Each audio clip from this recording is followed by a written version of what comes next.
Today's Brandon's blog is titled Undischarged Bankrupts: What Alarming Restrictions Are Placed on Canadian Undischarged Bankrupts. When someone comes to us for their no-cost consultation because they believe they need to file for bankruptcy, we always tell people that getting into bankruptcy is easy. Getting out of bankruptcy, being an undischarged bankrupt, and getting your bankruptcy discharge is much harder. So we always look at the entire person when making recommendations. Not only can we get them into bankruptcy, but what restrictions may they face in getting out of bankruptcy? And that forms part our advice to the people as to what insolvency process they should follow. My name is Ira Smith, president of Ira Smith Trustee and Receiver, Inc.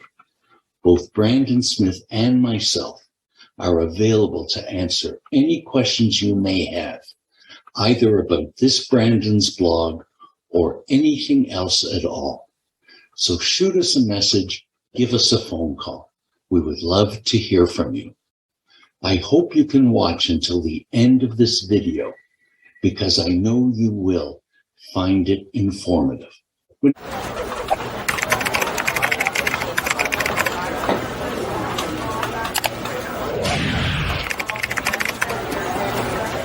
anyone comes to us for their no-cost consultation, we first want to find out, have they tried some of the self-help remedies, such as looking at all their expenses, figuring out which expenses can be cut back, listing all their debts?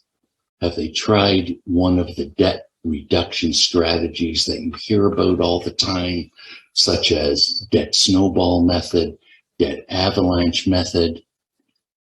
And if they've tried that, or it's just too much debt that it's not appropriate because it won't give a fast enough solution, we then look to see, can the person qualify for personal financial restructuring?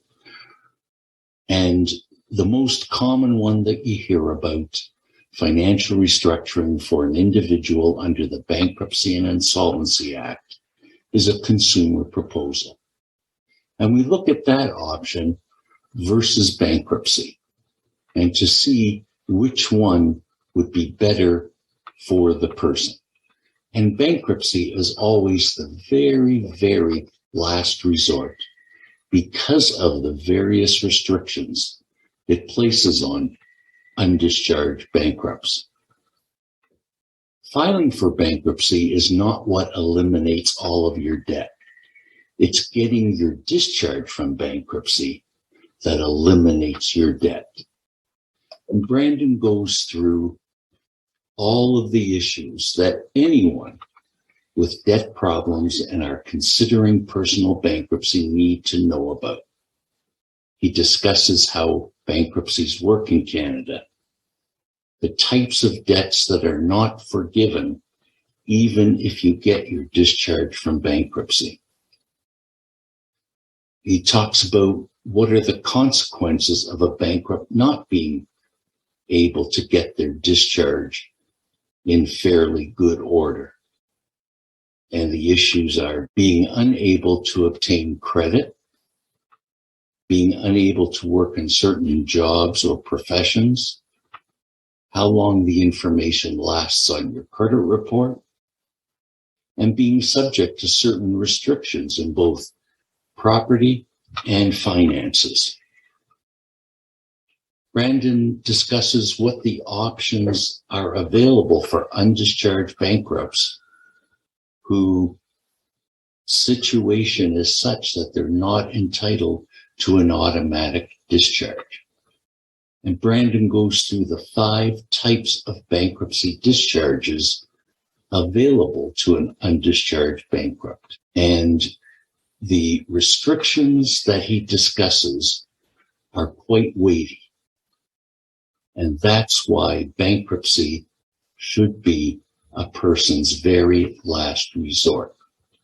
So I hope you can read the entire Brandon's blog below, because I know you will find it informative and get value from it.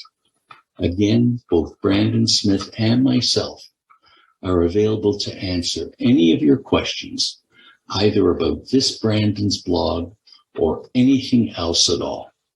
So shoot us a message, give us a phone call. We would love to hear from you.